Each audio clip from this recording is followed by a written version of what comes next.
That go to the gentleman from Iowa. Mr. Nunn is recognized for 5 minutes. Thank you, Mr. Chair. Thank you, Madam Secretary, for being with us today. I want to highlight, I think we all agree that national security is at top of list, certainly at Treasury and here in Congress as well. And national security means standing up to Russia, China, Iran. It's not about overly burdening small businesses in my home state of Iowa. So let's get started today. I want to thank Secretary Yellen. My home state has 270,000 small businesses. In fact, it makes up 99% of our businesses in Iowa. And they're facing a tremendous amount of paperwork coming largely from the Treasury, which is why we invited Director Gecki to come out and hear directly from Iowans. And she did a great job, but she also got an earful. She heard and admitted that FinCEN has alerted only 2 million of more than 3.2 million small businesses of their obligations to be able to fill out beneficial ownership. That is an abysmal number, particularly when we have less than 6 months left in your timeline to help be able to execute. So here's my ask today, Madam Secretary. Would you support, our bipartisan Small Business Red Tape Relief Act, which would extend the deadline for small businesses to be able to be compliant with Treasury? Well, FinCEN has 2.7 million reports so far, and they are engaging in a very extensive outreach and education effort, and it's their judgment that it's not necessary to extend the deadline. Madam Secretary, I appreciate that. Let me share with you what was delivered directly to Ms. Gecki. The very fact that we have only alerted 2 million over more than 30 million is harmful. If they fail to meet it in the next 6 months, it will be $500 a day to small businesses. We're not going after the bad guys. We're going after small businesses in Iowa. I would ask you, as the Treasury, extend this deadline and work on a bipartisan level with us to make sure that our small businesses are taken care of. I hope you hear me on that. Well, look, we're not trying to go after small businesses that do the best to meet their responsibilities. Most of them don't know what their responsibilities are because they've not been informed by FinCEN at this point.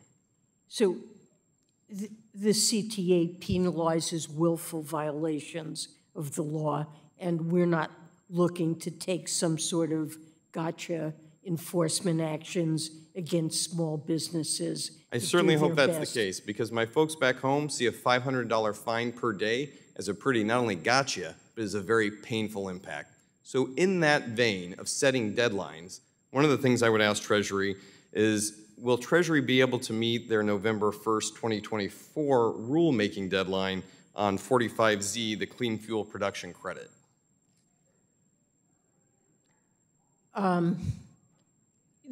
They're working. This is the successor to the sustainable fuels. That's correct. So that's something that Treasury is working on. I can't give you an exact. I hope you meet your deadline, Madam Secretary, because you've laid out a very strict $500 a day deadline for small businesses in Iowa that work largely in renewable fuels. I hope that Treasury can meet its own deadline that you've laid out of November 1st. I'd like to change briefly now to Iranian illicit oil sales. I think we've all seen the threat in the Middle East, both what it's done for Hamas, Hezbollah, the IRGC. Americans have died. Americans are still in the firing line. Treasury's at the lead for sanctions. Can you tell us today, are there any U.S.-based firms providing insurance to Iran's illicit ghost fleet of oil tanker ships? I can't speak to particular entities. What I can say is that we are working to crack down. Let me give you what the New York Times has, Madam Secretary. A list of 27 tankers currently supporting the illicit sale of oil from Iran to some of our worst adversaries. General Michael Kurilla of CENTCOM noted that Iran continues to sell 90% of its oil directly to China and fund a terrorist war in his AOR as a result of this. I have asked 5 times now for Treasury to be able to find a list, both in the classified and unclassified versions, of how we are cracking down on insurance violators here in the United States.